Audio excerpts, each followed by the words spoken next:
ಹರೇ ಕೃಷ್ಣ. ಶಿಂಸುಮಾರೂಪಿ ಕಾಲನಿಯಾಮಕ, ಕಾಲಚಕ್ರ ನಿಯಾಮಕ, ಜ್ಯೋತಿರ್ಚಕ್ರವನ್ನು ಅವನು ಕಂಟ್ರೋಲ್ ಮಾಡ್ತಾನೆ. ತಾನು ಏನಂದರೆ ತಲೆಯನ್ನು ಕೆಳಗೆ ಮಾಡಿಕೊಂಡು ಕೊಂಡಿಯನ್ನು ಮೇಲೆ ಮಾಡಿಕೊಂಡು ತಾನು ಕೂಡ ತಿರುಗ್ತಾನೆ. ಚಕ್ರಾಕಾರ ತಿರುಗೋದರಿಂದ ಕಾಲಚಕ್ರವು ತಿರುಗ್ತಾ ಇದೆ. ಆದ್ದರಿಂದ ನಾವು ಕಾಲಚಕ್ರ ಅಂತೀವಿ. ಆ್ಯರೋ ಆಫ್ ಟೈಮ್ ಅಂತ ನಾವು ಅನ್ನೋದಿಲ್ಲ. ಆ್ಯರೋ ಆಫ್ ಟೈಮ್ ಅಂದರೂ ಕೂಡ ಮುಂದೆ ಹೋಗ್ತಾನೆ ಇರ್ದಾಗ ಕಾಲ ಮುಂದೆ ಹೋಗ್ತಾ ಇರ್ತಾರೆ. ಆ್ಯರೋ ಆಫ್ ಟೈಮ್ ಅಂದರೆ ಕಾಲ ಪ್ರವಾಹ ಅಂತಾರೆ. ಆದರೆ ನಾವು ಸಾಮಾನ್ಯವಾಗಿ ಇಲ್ಲಿ ಏನಿರ್ತಾರೆ, ಕಾಲಚಕ್ರ ರೌಂಡಾಗಿ ತಿರುಗ್ತಾ ಇದೆ. ಅದನ್ನು ಒಂದೇ, ಒಂದು ಚಕ್ರ ಎರಡು ಚಕ್ರ ಅಂದರೆ ಒಂದಿನ ಇನ್ನೊಂದಿನ ಹಾಗೆ. ಶಿಂಸುಮಾರೂಪಿ ಕಾಲವನ್ನು ನಿಯಾಮಕ ಮಾಡ್ತಾನೆ. ಏನೇನೋ ಧರಿಸಿದ್ದಾನೆ ಅಂದರೆ ಏನೆಲ್ಲ ಅವನು ನಿಯಾಮ ಮಾಡ್ತಾನೆ ಅಂದರೆ ಆತನ ದೇಹದ ಯಾವ್ಯಾವ ಪಾಠನಿಂದ ಯಾವ್ಯಾವ ವಸ್ತುಗಳು ನಿಯಮನಕ್ಕೆ ಒಳಗೊಂಡಿವೆ ಅಂತಕ್ಕಂಥ ಅದಕ್ಕೆ ಧರಿಸಿದ್ದಾನೆ ಅಂತ. ಏನಪ್ಪ ಕಾಲಚಕ್ರ? ಶಿಂಸುಮಾರೂಪಿ ಪರಮಾತ್ಮನ ಬಾಲದಲ್ಲಿ ಧ್ರುವಮಂಡಲವಿದೆ. ಬಾಲದಿಂದ ಧ್ರುವಮಂಡಲವನ್ನು ಅವನು ಕಂಟ್ರೋಲ್ ಮಾಡ್ತಾನೆ.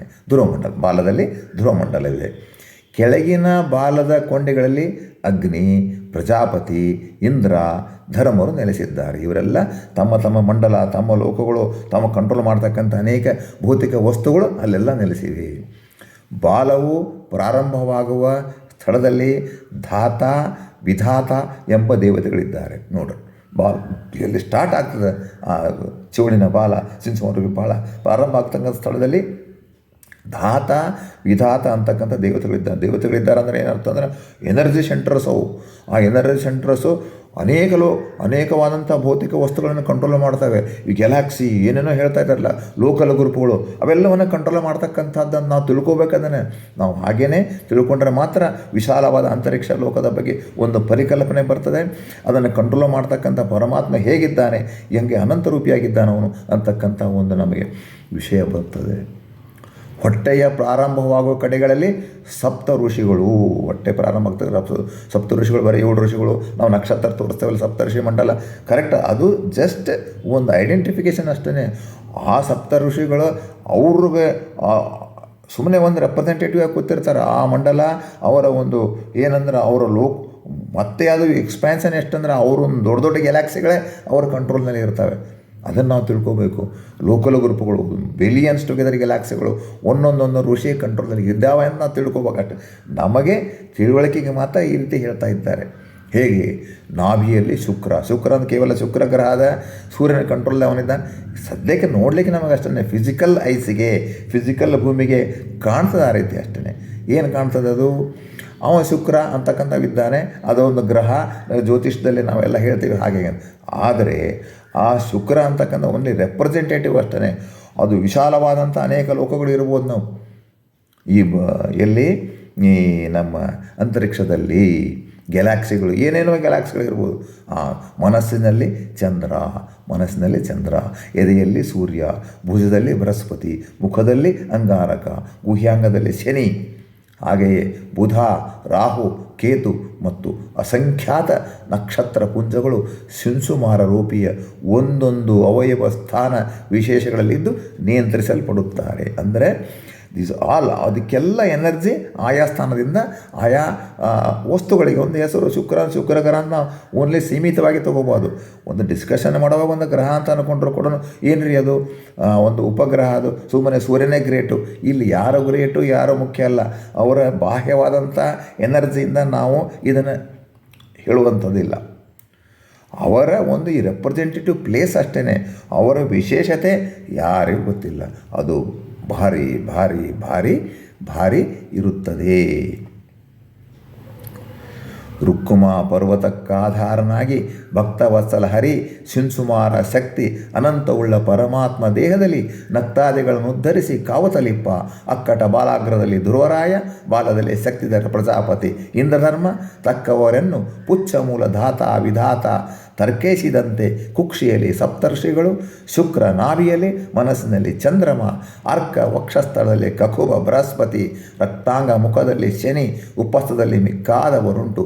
ಬುಧ, ರಾಹು, ಕೇತು, ತಾರಕ್ಕಿಗಳು ಒಂದೊಂದು ಸ್ಥಾನ ವಿಶೇಷದಲ್ಲಿ ಕೊಂಡಪ್ಪರು ಎಲ್ಲ ಕಾಲದಿ ಬಿಡದೆ ಚಕ್ರದಂತೆ ತಿರುಗಿ ಹೊತ್ತುಗಳ ನಡೆಸುತ್ತಾ ಚಕ್ರಧರ ವೃಶ್ಚಿಕಾಕಾರನಾಗಿ ಮುಕ್ತರಿಂದ ದರ್ಶನ ಕೊಡುವ ವಿಜಯ ವಿಠ್ಠಲ ಲೆಕ್ಕವಿಲ್ಲದ ವೈಮಾನಿಕರ ಪಾಲಿಪನು ಚಕ್ರಧರ ವೃಶ್ಚಿಕಾಕಾರನಾಗಿ ಮುಕ್ತರಿಂದ ದರ್ಶನ ಕೊಡುವ ವಿಜಯ ವಿಠ್ಠಲ ಅಂದರೆ ಈ ಕಾಲಚಕ್ರ ನಿಯಾಮಕದಂತಹ ಸಿಂಸ್ವಾರದ ಯುಪಿಯನ್ನು ನಾವು ತಿಳಿದುಕೊಂಡು ಧ್ಯಾನವನ್ನು ಮಾಡಿದರೆ ದರ್ಶನವನ್ನು ಕೊಡ್ತಾನವನು. ಲೆಕ್ಕವಲ್ಲದ ವೈಮಾನಿಕರನ್ನ ಪಾಲೆಂದರೆ ವೈಮಾನಿಕರನ್ನು ಏನಪ್ಪ ಅಂದರೆ ಒಂದು ಎನರ್ಜಿ ಸೆಂಟರು. ಉದಾಹರಣೆ, ಒಂದು ಯಾವುದೋ galaxy, groups of galaxy, billions of galaxy ಎಲ್ಲವನ್ನು ನಿಯಂತ್ರಣ ಮಾಡ್ತಕ್ಕಂಥವನು ಈ ಪರಮಾತ್ಮನಿದ್ದಾನೆ. This is a controlling station ಅಂತ ನಾವು ತಿಳ್ಕೋಬೇಕು. Command centre, controlling station. ಮುಂದೆ ಎಕ್ಸಲ್ ಇರತಕ್ಕಂಥದ್ದು ಬೇರೆ ಬೇರೆಯೇ ಇರ್ತದೆ. ಆದ್ದರಿಂದ ನಮ್ಮ ಧಾರ್ಮಿಕ ಗ್ರಂಥಗಳಲ್ಲಿ ಹೇಳಿದ್ದು ಬೋಗಸ್ ಅಂತ ಅನ್ಕೋಬಾರ್ದು. ಇದು ಒಂದು ಧಾರ್ಮಿಕ ವಿಷಯಗಳು ಹೇಳಿದ್ದು ಒಂದು ಕಮಾಂಡ್ ಸೆಂಟರ್ ಇದ್ದಂಗೆ, ನಿಜವಾದ ಒಂದು ಏನು ದೊಡ್ಡದಾದಂಥ ಈ ಒಂದು ಅಂತರಿಕ್ಷ ಲೋಕವನ್ನು ಕಂಟ್ರೋಲ್ ಮಾಡ್ತಕ್ಕಂಥ ಕಮಾಂಡ್ ಸೆಂಟರ್ ಆಗಿರದೆ. ಆದ್ದರಿಂದ ನಾವು ಭಾಳ ವಿಶೇಷವಾಗಿ ನಮ್ಮ ಶಾಸ್ತ್ರ ಗ್ರಂಥಗಳಿಗೆ ಗೌರವವನ್ನು ಕೊಡಬೇಕು. ಯಾಕೆಂದರೆ ನಮ್ಮ ಆತ್ಮದ ಉನ್ನತಿ ಶಾಸ್ತ್ರ ಗ್ರಂಥಗಳಲ್ಲಿ ಎಂದೂ ಸುಳ್ಳಾಗಲಿಕ್ಕೆ ಸಾಧ್ಯ ಇಲ್ಲ. ನಿಜವಾದ ವಿಷಯಗಳನ್ನ ಹೇಳಿದ್ದಾರೆ, ನಾವು ಅದನ್ನು ಸರಿಯಾಗಿ ಅಂಡರ್ಸ್ಟ್ಯಾಂಡ್ ಮಾಡ್ಕೋಬೇಕು. ಇನ್ನು ಒಂದು ಟೇಬಲ್ ಹಾಕಿಕೊಳ್ಳೋಣ. ಭೂಮಂಡಲದಿಂದ ಎತ್ತರಕ್ಕಿರುವ ವಿವಿಧ ಆಕಾಶಕಾಯಗಳ ಸ್ಥಾನ ಅಂದರೆ ಅದು ಅದೇ ಅಂತ ತಿಳ್ಕೋಬಾರ್ದು. ಶಕ್ತಿ ಕೇಂದ್ರಗಳು ಅಷ್ಟೇ. 1,00,000 ಯೋಜನೆ ಎತ್ತರದಲ್ಲಿ ಸೂರ್ಯಮಂಡಲ 1,00,000 ಯೋಜನೆ ಎತ್ತರದಲ್ಲಿ. ಓನ್ಲಿ ಎನರ್ಜಿ ಸೆಂಟರ್ ಅದು. ಹೆಂಗೆ ನಮ್ಮ ಸುಷುಮ್ನೆ ಕಾಣೋದೇ ಇಲ್ಲ, ಎನರ್ಜಿ ಸೆಂಟರ್ ಇಲ್ಲ. ಹಾಗೆ ಇಲ್ಲಿ ಸ್ವಲ್ಪ ಕಾಣ್ತದೆ, ಆದರೆ ಎನರ್ಜಿ ಸೆಂಟರ್ ಅಷ್ಟೇ ಅದು ಆ್ಯಕ್ಚುಲಿ ಅದರ ಶಕ್ತಿ ಅಪಾರ ಇರ್ತದೆ. 2,00,000 ಯೋಜನೆಯಲ್ಲಿ ಚಂದ್ರಮಂಡ ನೋಡ್ರಿ. ಸೂರ್ಯನಿಗಿಂತ ಚಂದ್ರ ಯಾಕೆ ಎತ್ತರ, ಅದು ಹೆಂಗೆ ಉಪಗ್ರಹ, ಅವೆಲ್ಲ ಪ್ರಶ್ನೆಗಳಿಲ್ಲ. ಇಲ್ಲಿ ಎನರ್ಜಿ ಸೆಂಟರ್ಸು ಇದು ಏನಪ್ಪ ಅಂದರೆ ಕಂಟ್ರೋಲಿಂಗ್ ರೂಮ್. ಇದು 2,00,000 ಯೋಜನೆ ಎತ್ತರಲ್ಲಿ ಚಂದ್ರಮಂಡಲ ಇದೆ. 3,00,000 ಯೋಜನೆಯಲ್ಲಿ ಅಭಿಜಿತ್ ಸೇರಿದಂತೆ 28 ನಕ್ಷತ್ರಗಳ ಪಥಮಂಡಲವಿದೆ. 5,00,000 ಯೋಜನೆಯಲ್ಲಿ ಶುಕ್ರಮಂಡಲ ನೋಡ್ರಿ. ನಕ್ಷತ್ರಕ್ಕಿಂತ ಶುಕ್ರ ಎತ್ತರ ಯಾಕೆ, ದೂರ ಯಾಕೆ, ಅವೆಲ್ಲ ಬೇರೆ. ಇದು ನಮ್ಮದು ಫಿಸಿಕಲ್ ಡೈಮೆನ್ಷನ್ ಬೇರೆ, ಇದು ಏನಪ್ಪ ಅಂದರೆ ಎನರ್ಜಿ ಡೈಮೆನ್ಷನ್ನೇ ಬೇರೆ. 7,00,000 ಯೋಜನೆ ಎತ್ತರದಲ್ಲಿ ಬುಧ ಮಂಡಲವಿದೆ. 9,00,000 ಯೋಜನೆ ಎತ್ತರದಲ್ಲಿ ಬೃಹಸ್ಪತಿ ಮಂಡಲವಿದೆ. 13,00,000 ಯೋಜನೆ ಎತ್ತರದಲ್ಲಿ ಶನಿ ಮಂಡಲವಿದೆ. 24,00,000 ಯೋಜನೆ ಎತ್ತರದಲ್ಲಿ ಸಪ್ತರ್ಷಿ ಮಂಡಲವಿದೆ. 37,00,000 ಯೋಜನೆ ಎತ್ತರದಲ್ಲಿ ಧ್ರುವಮಂಡಲ ಹೈಯೆಸ್ಟ್ ಅಂತ ಹೇಳ್ತಾರೆ. ಸೂರ್ಯಮಂಡಲಕ್ಕಿಂತ ಇದೆಲ್ಲ ಮೇಲೆ 37,00,000 ಯೋಜನಾ ಧ್ರುವಮಂಡಲಕ್ಕೆ ನಾವು ಹೋದ್ವಿ. ಇನ್ನು ಏನು ಡೌನ್ ಬರೋಣ. ಸೂರ್ಯಮಂಡಲಕ್ಕಿಂತ 10,000 ಯೋಜನೆ ಕೆಳಗೆ ರಾಹು ಮಂಡಲವಿದ್ದು, ರಾಹು ಮೇರುವನ್ನು ಅಪ್ರದಕ್ಷಿಣೆ ಮಾಡುತ್ತಾ ಸಂಚರಿಸುತ್ತಾನೆ. ಮೇರು ಪರ್ವತಕ್ಕಿಂತ ಡೌನ್ ಆಯ್ತಿದೆ. ಯಾಕೆಂದರೆ ಮೇರು ಪರ್ವತ 84,000 ಎತ್ತರ ಯೋಜನೆ ಎತ್ತರ ಇದೆ. ಇದು 10,000 ಯೋಜನೆ ಕೆಳಗೆ, ಅವನಿಗಿಂತ ಕೆಳಗೆ, ಸೂರ್ಯನಿಗಿಂತ ಕೆಳಗೆ ಅಂತ ಹೇಳ್ತಾರೆ. ರಾಹು ಮೇರುವನ್ನು ಅಪರೀಕ್ಷಣೆ ಮಾಡುತ್ತಾ ಸಂಚರಿಸುತ್ತಾನೆ. ರಾಹು ಮಂಡಲ ಕೆಳಗೆ ವಿದ್ಯಾಧರ ಲೋಕ, ಅದರ ಕೆಳಗೆ ಪಿಶಾಚಿಗಳ ವಿಹಾರ ಸ್ಥಾನ, ಇದಕ್ಕೆ ಕೆಳಗೆ ಶೇನ, ಭಾಷಾದಿ ಪಕ್ಷಿ ಜಾತಿಗಳು ಎಷ್ಟು ಎತ್ತರ ಸಂಚರಬಲ್ಲು ಅಲ್ಲಿವರೆಗೂ ಭೂಮಂಡಲ ಅಂತ ಕರೆಯುತ್ತಾರೆ. ಭೂಮಂಡಲ ಏನಪ್ಪ ಅಂತಂದ್ರೆ ಒಂದು ಕೆಪಾಸಿಟಿ ಇದೆ. ಅದು ಒಂದಿಷ್ಟು ಎತ್ತರ ತನಕ ಭೂಮಂಡಲ ಅಂದರೆ ನಾವು ಹೇಳ್ದಂಗೆ ಅದು ಒಂದು ಅದರ ಒಂದು ಗ್ರಾವಿಟೇಷನಲ್ ಫೋರ್ಸು ಬಹಳ ಒಂದು ಲೆಕ್ಕ ಹಾಕಿದ್ದಾರೆ. ಆ ಲೆಕ್ಕ ತನಕ ಏನಾಗ್ತದೆ ಅಲ್ಲಿ ಭೂಮಂಡಲ, ಅದಕ್ಕಿಂತ ಮೇಲೆ ಅಂತರಿಕ್ಷ ಲೋಕದ ವಿಷಯವಾಗಿ ನಾವು ಬಹಳಷ್ಟು ಚರ್ಚೆಯನ್ನು ಮಾಡಬೇಕಿದೆ. ಈಗಿನ ವಿಜ್ಞಾನಿಗಳು ಅಂತರಿಕ್ಷದ ಸಂಶೋಧನೆಯಲ್ಲಿ ಬಹಳ ಮುಂದುವರೆದಿದ್ದಾರೆ. ಅನೇಕ ವಿಷಯಗಳನ್ನು ಜಗತ್ತಿಗೆ ತಿಳಿಸಿದ್ದಾರೆ. ಸೂಕ್ತವಾದ ಸಮಯದಲ್ಲಿ ಅದನ್ನು ನಾವು ಮುಂದುವರಿಸುತ್ತಾ ಕ್ಲಾರಿಫಿಕೇಷನ್ ಮಾಡುತ್ತಾ ತಿಳಿಯುತ್ತಾ ಹೋಗೋಣ. ನಮ್ಮ ಗ್ರಂಥ ಭಾಗವತಾದಿ ಗ್ರಂಥಗಳ ಮಹಿಮೆ, ವಿಜಯದಾಸರ ಸುಳಾದಿಗಳ ವಿವರಣೆ ಸಾಮಾನ್ಯವಲ್ಲ. ಅದನ್ನು ನಾವು ಒಂದು ವೈಜ್ಞಾನಿಕ ಮನೋಭಾವದಿಂದ ತಿಳಿಯುತ್ತಾ ಹೋದರೆ ನಮ್ಮ ಮನಸ್ಸಿಗೆ ಸಂತೋಷವಾಗ್ತದೆ. ಕೇವಲ ಹೇಗೆ ಈ ಸೂರ್ಯ ಚಂದ್ರ ಹೆಂಗೆ ದೂರ ಇದ್ದಾನೆ, ಸೂರ್ಯ ಹತ್ತಿರ ಇದ್ದಾನೆ ಅಂತೀರಿ, ಸೂರ್ಯ ಭೂಮಿಗೆ ಅಂಟಿಕೊಂಡಿದ್ದಾನೆ ಅಂತೀರಿ. ಎಲ್ಲ ವಿಚಾರಗಳನ್ನ ಹೇಳಿ ನಾವು ಕನ್ಫ್ಯೂಷನ್ ಆಗೋದು ಬೇಡ.